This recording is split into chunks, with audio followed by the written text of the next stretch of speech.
محفل میلاد النبی صلی اللہ علیہ وسلم کی حقیقت کیا ہے، ضرورت کیا ہے اور تقاضے کیا ہیں، اس حوالے سے کچھ گزارشات عنوان گفتگو رہیں گی۔ دعا ہے اللہ تبارک و تعالی اپنی ناراضگی والے جملے سے محفوظ فرمائے، اپنی رضا والی بات کرنے کی توفیق عطا فرمائے۔ عزیز بھائیوں، قرآن مجید فرقان حمید نے ارشاد فرمایا قل بفضل اللہ، اے محبوب آپ فرما دیں جب اللہ کا فضل ملے، وبرحمتہ اور اس کی رحمت ملے، فبذالک فلیفرحوا تو انہیں چاہیے کہ خوشی کا اظہار کریں۔ سورہ یونس کی آیت نمبر 58 ہے۔ جب اللہ کا فضل اور اس کی رحمت ملے تو خوشی کا اظہار کرو، خوشی کا۔ اسلام مسرتوں کا دین ہے، خوشیوں کا دین ہے۔ نبی پاک سید عالم صلی اللہ تعالی علیہ وسلم کی مسکراہٹ کے اندر وہ حسن تھا کہ کائنات ساری حضور کی مسکراہٹ کی وجہ سے ہی مسکرا رہی ہے۔ حضرت جریر ابن عبداللہ رضی اللہ تعالیٰ عنہ حضور کے صحابی ہیں، وہ فرماتے ہیں کہ جب حضور مدینہ طیبہ تشریف لائے تو میں ملاقات کے لیے حاضر ہوا۔ پہلے دن میں حضور سے ملا تو نبی پاک مسکرا رہے تھے، پھر 10 سال میں حضور کو دیکھتا رہا۔ حضور کے وصال سے چند دن پہلے میری جو آخری ملاقات ہوئی تو اس میں بھی میں نے اپنے نبی کو مسکراتے ہی دیکھا ہے۔ اور فاضل بریلوی رحمۃ اللہ تعالیٰ علیہ نے تو اس تخیل کو اور رنگ میں لیا۔ وہ کہتے ہیں حضور کے مسکرانے سے دنیا مسکراتی ہے۔ فرماتے ہیں جس کی تسکی سے روتے ہوئے ہنس پڑے۔ جب حضور ہلکا سا مسکراتے تھے تو رونے والوں کے دل بھی ٹھنڈے ہو جایا کرتے، غم زدہ لوگ مسکراتے تھے۔ حضور کی خوشیاں تقسیم کرتی تھی۔ نبی پاک صلی اللہ علیہ وسلم کا مسکرانا امت کے دلوں کو ٹھنڈا کرتا تھا۔ فرمایا جس کی تسکی سے روتے ہوئے ہنس پڑے اس تبسم کی عادت پہ لاکھوں سلام۔ اور فرمایا یہ نہیں تھا کہ حضور بڑے تکلف سے مسکراتے تھے، حضور کی تو عادت تھی اس تبسم کی عادت پہ لاکھوں سلام، مسکراتے رہنا، خوشی کا اظہار۔ اسلام بہت ساری چیزوں کا انسان کو پابند کرتا ہے، حدود و قیود میں رہنے کا حکم دیتا ہے۔ صحابہ کرام علیہم رضوان کے ہاں شادی کے موقع پر بارات لے کر کے جانے کا کوئی رواج نہیں تھا۔ حضرت عبد الرحمن ابن عوف رضی اللہ تعالیٰ عنہ جیسے مالدار لوگ بھی شادی کرتے ہیں تو نبی پاک کے بغیر بھی بارات چلی جاتی ہے۔ کوئی کانسیپٹ نہیں اس طرح کا کہ ڈھیروں بارات لے کے جائی جائے۔ حضرت عبد الرحمن ابن عوف کہتے ہیں میں حضور کی بارگاہ میں آیا تو سفید کپڑے پر پیلا زرد نشان تھا۔ حضور نے فرمایا کیا ہوا، یہ داغ کاہے کا؟ عرض کی حضور کل میں نے نکاح کیا تھا۔ تو محبوب نے جو ارشاد فرمایا اس میں فرمایا بڑی اچھی بات ہے، ولیمہ ضرور کرنا، چاہے ایک بکری ہی ذبح کرنا۔ بارات نہیں لے کے جائی جاتی تھی، ولیمے کا حکم دیا۔ اور بخاری میں نبی پاک نے یہ بھی فرمایا جب تمہیں کوئی ولیمے کی دعوت دے تو جایا کرو۔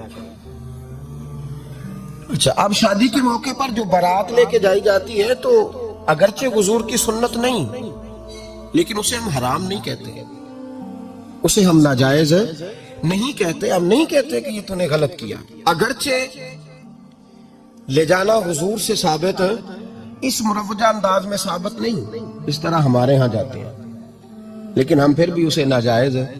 کسی صحابی نے اپنے بچے کی شادی پر اپنے گھر میں لائٹنگ نہیں کرائی، لیکن آپ کو دنیا کا کوئی عالم یہ فتویٰ نہیں دے سکتا کہ لائٹنگ کرانا حرام ہے۔ آپ شادی کے موقع پہ ساری گلی سجا لو، آپ ساری چھتوں پہ لائٹنگ کرا لو، کوئی آدمی یہ آپ کو فتویٰ نہیں دے سکتا کہ شادی کے موقع پر لائٹنگ کرانا جائز نہیں۔ کبھی سنا ہے آپ نے کسی سے؟ بولیے یہ جائز ہے، جائز پیسے ہے تو ٹھیک، بلکہ میں اس سے آگے بڑھتا ہوں، اس سے تھوڑا اور آگے جاتا ہوں۔ حضرت عائشہ صدیقہ رضی اللہ تعالیٰ عنہ فرماتی ہے میرا جو کمرہ تھا نا جس میں میں حضور کے ساتھ رہتی تھی اور ایک لمبا زندگی کا عرصہ گزارا، اس میں 3 آدمی سو سکتے تھے، چوتھے کے لیے جگہ ہی نہیں تھی، اور کچا تھا۔ کھجور کے تنے کھڑے کر کے اس پر کھجور کے پتوں کی چھت ڈالی گئی تھی۔ میں جب ہاتھ اٹھاتی تھی تو میرا ہاتھ اپنی چھت کو چھو جاتا تھا۔ یہ ہے سنت نبی پاک کی، یہ حضور کا طریقہ ہے۔ بتائیے پکے گھر میں، لینٹر والے گھر میں رہنا جائز کہ ناجائز؟ کیوں جی؟ حضور تو کچے مکان میں رہتے تھے، آپ نے کیسے پکا بنا لیا؟ اللہ کے محبوب دین کو اس کی اصل بات میں سمجھیں. آپ ایسا نہ کریں جس میں انتشار اور امت تقسیم ہو. اس کا اصل مزاج دیکھیں. مہندی کے موقع پہ اگر کوئی آدمی 6 دیگیں دال چاول کی پکاتا ہے تو منع نہیں, جائز پیسوں سے پکائے. انہیں لائٹنگ لگوائی, کوئی منع نہیں. سارے محلے کو کھانا کھلایا, کوئی منع نہیں. بلکہ نبی پاک نے فرمایا بہترین مسلمان ہی وہ ہے جو سلام پہلے لے اور روٹی زیادہ کھلائے, تو بہترین مسلمان ہے.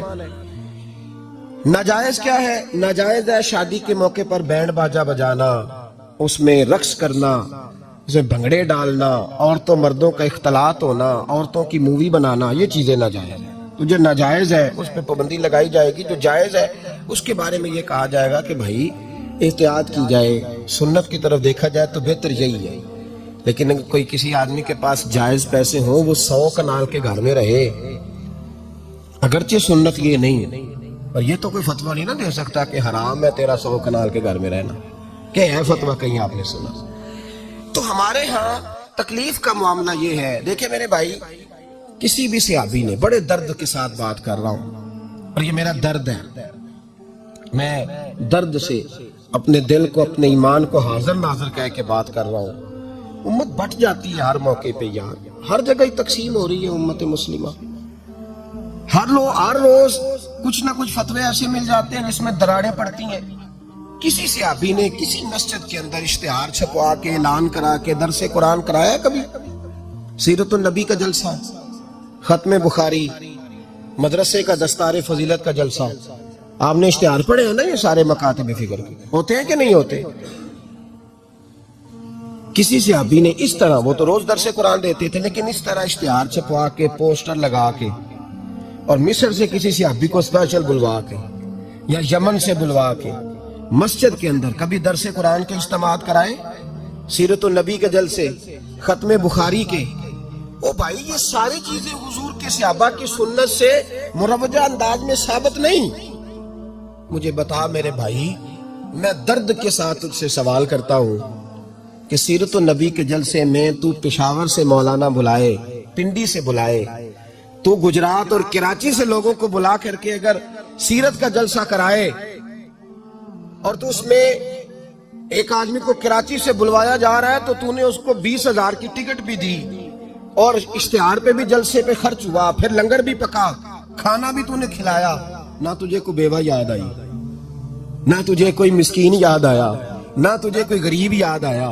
حالانکہ کہنا چاہیے تھا نا یہ جو ₹1,00,000 لگ رہا ہے کسی بیوہ کی خدمت کر دینی چاہیے, یتیم کو دے دینا چاہیے. درد کے ساتھ بات کر. سوال میرا یہ ہے کہ وہی کام جو سیرت کے جلسے میں ہوتے ہیں, پہلے تلاوت ہوتی ہے, پھر نعت ہوتی ہے, پھر کسی عالم کا بیان ہوتا ہے, وہی کام صرف نام بدل کے کیا جائے, عید میلاد النبی نام رکھا جائے صلی اللہ علیہ وسلم. یہ میں آپ کے ذہنوں پہ دستک دے رہا ہوں, تقریر نہیں کر رہا, صرف دستک دے رہا. او بھائی دیکھو, ایک آدمی وہی کام نام بدل کے کرے تو جائز ہے, اور اگر اس میں نبی پاک کے میلاد کا نام رکھ لیا جائے یا نعت کا نام رکھ لیا جائے تو پھر مجھے اجازت دے میں تجھ سے سوال کروں کہ صرف تجھے حضور کی تعریف پوری لگتی ہے؟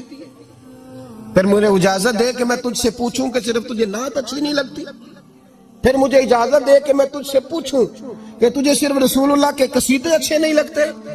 دے مجھے اجازت کہ میں تجھ سے سوال کروں کہ جہاں ذکر رسول کی بات آئے وہاں تو پریشان کیوں ہوتا ہے؟ تجھے پتہ ہی نہیں یہ تو وہ ذکر ہے کہ رب فرماتا ہے تم بیان کرو نہ کرو وَرَفَعْنَا لَكَ ذِكْرَكَ. محبوب میں نے خود تیرے چرچے ساری دنیا میں بلند فرما دیے. اور نبی پاک نے پوچھا حضرت جبریل سے کہ چل جبریل تو بتا میری امت کو پتہ چلے رب نے میرا ذکر کیسے بلند کیا ہے. تو جناب جبریل کہنے لگے محبوبہ رب فرماتا ہے میرے نبی سے کہہ دے جہاں جہاں تیرے رب کا ذکر ہوگا وہاں وہاں تیرا بھی ذکر ہوتا رہے گا. یہ تو محتاج ہی نہیں کسی کا. اتنی جلدی لوگ بپھرتے ہیں. اللہ فرماتا ہے قل بفضل اللہ وبرحمتہ فبذلک فلیفرحوا. محبوب ان سے کہہ دو جب اللہ کا فضل ملے, جب اللہ کی رحمت ملے تو خوشی مناؤ. تیرا نہیں مجھے پتا, مجھے تیرا نہیں پتا, لیکن مجھ سے اگر تو پوچھے تو کائنات میں رب کا سب سے بڑا فضل بھی محمد مصطفیٰ ہی ہے, اور سب سے بڑی رحمت بھی محمد مصطفیٰ ہی ہے. وہ دو عالم کی رحمت تھے, وہ جہاں چاہتے وہیں رہتے. یہ تو ان کی مہربانی ہے کہ یہ عالم پسند آیا.